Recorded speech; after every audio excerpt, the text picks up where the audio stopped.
In this lesson, we'll learn how to tackle topology challenges by creating a screw head for a car.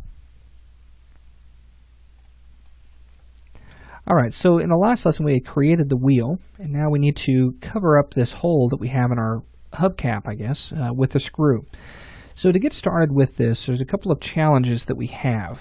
The first challenge is it's a Phillips screw head, and that can be kind of difficult to create if we use something like a sphere. So if you take a look at the reference image, it is spherical shaped, and the problem that we have is if I come in and I create that sphere and we bring that forward using our move tool here really quickly, and I'm hitting W to use that. If you take a look at the topology, we really don't see much of the topology that we need. We can come in and we can convert it to an editable poly. We could adjust our segments down to get it low enough to work with, but it's still not quite exactly what we need. So what we're going to do is, instead of using a sphere, we're going to use a box. And I know that this may sound a little off, but it really is going to help with topology. So I'm going to make sure that I'm using my cube creation method, and I'm going to left click and drag this out, and I'm hitting F3 just to go to wireframe view, and I'm going to go to about the size of that area there. So it's going to be a little bit bigger on the corners. Let's go ahead and pull that forward right up to this point here, and I could actually align it to my wheel. Let's just do center to center and then pull it forward in the Y. Alright, so now that I have this, let's go ahead and use the Turbo Smooth modifier. Now before I do that, let's convert it to editable poly just to make this easier on us. And let's use Turbo Smooth. And when I do that, you'll notice that it turns into a spherical type of shape. And here I have that topology that looks like a Phillips screw head.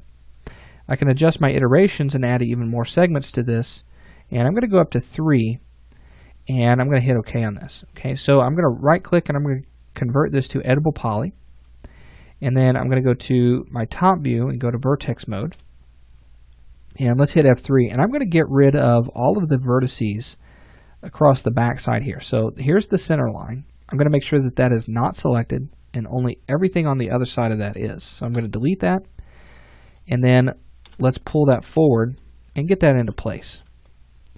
So let's push that right up against the back there. That looks pretty good.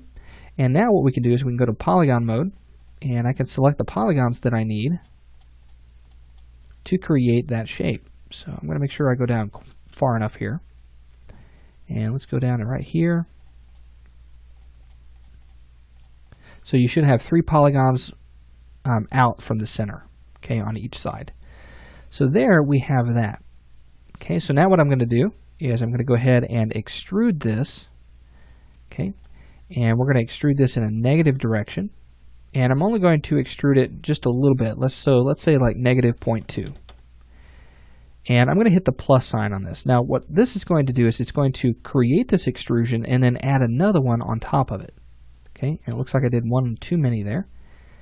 And now that I have that, I'm going to hit OK, and I'm going to pull that back a little bit further. Now at this point what I want to do is I want to straighten out that shape because it's still spherical. And if you take a look at a Phillips screw head, it's actually more straight. Okay, and it might even be pushed into it a little bit more in the opposite direction. So I'm going to hold down Control and convert my polygon selection to a vertex selection. And then I'm going to grab my scale tool, and I'm going to scale all of these in the Y. And what that's going to do is straighten those up and make that very flat. Okay, so let's make sure that we're not cutting through any other geometry. That looks great. And now what I'm going to do is I'm going to go ahead and go to Edge Mode and Edit Swift Loop, and I'm going to create one Swift Loop right here toward the back edge there. And now that we have this, I'm going to go back to polygon mode, and I'm going to inset that one time. So let's use inset, and you'll see that it begins to tear up because we've gone a little bit too far. And I just want to inset this maybe 0.05. Okay, we're going to hit OK on that, and now I can go ahead and apply a Turbo Smooth to this, and you'll see that we get these nice hard edges and looks really good. Okay, I'm going to go ahead and turn on Isoline Display, and I might bump that up one more just to create that shape. Okay, everything's looking really good on this. Now I want to also center up my pivot for this object. It's a little off, so I'm going to go to my hierarchy panel, Effect Pivot Only, and center it to the object. Let's turn off Effect Pivot Only, and let's pull this out here.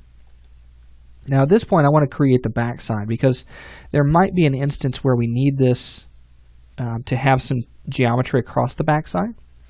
So I'm going to go to Edge Mode, or I'm sorry, Modify Panel, and then we're going to go into Border Mode and select this outside border here.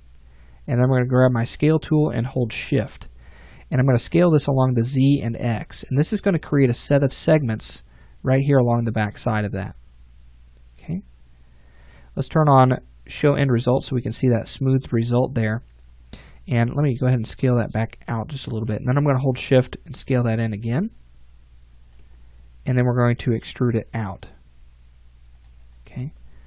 So let me make sure that we have that selected. And let's use our Move tool instead. And then we're going to hold Shift and move that out, just like so. So just a little bit. We don't need a lot. And if you want to tighten up that edge right there, just simply use Edit, Swift Loop, and just add a Swift Loop right in here. So it might be a little hard to see because it's getting down below that geometry. Again, you might have to go to Wireframe. Alright, so there we have our screw that is going to act as kind of the little hubcap sort of thing there. And if we want that to fit a little bit better, we can always grab our Scale tool and scale that in all three directions to do a uniform scale and just kind of fit that in there a little bit closer. Alright, looking good. Let's change its color and apply just that previous material just to make things easier to see. And there we go. So we've created the screw head, we've got our wheel, and we also have the tire. And now in our next lesson, we're going to create the assembly for our wheel. And that's going to entail the back side of this that's going to connect on the inside, that's going to connect to the axle as well.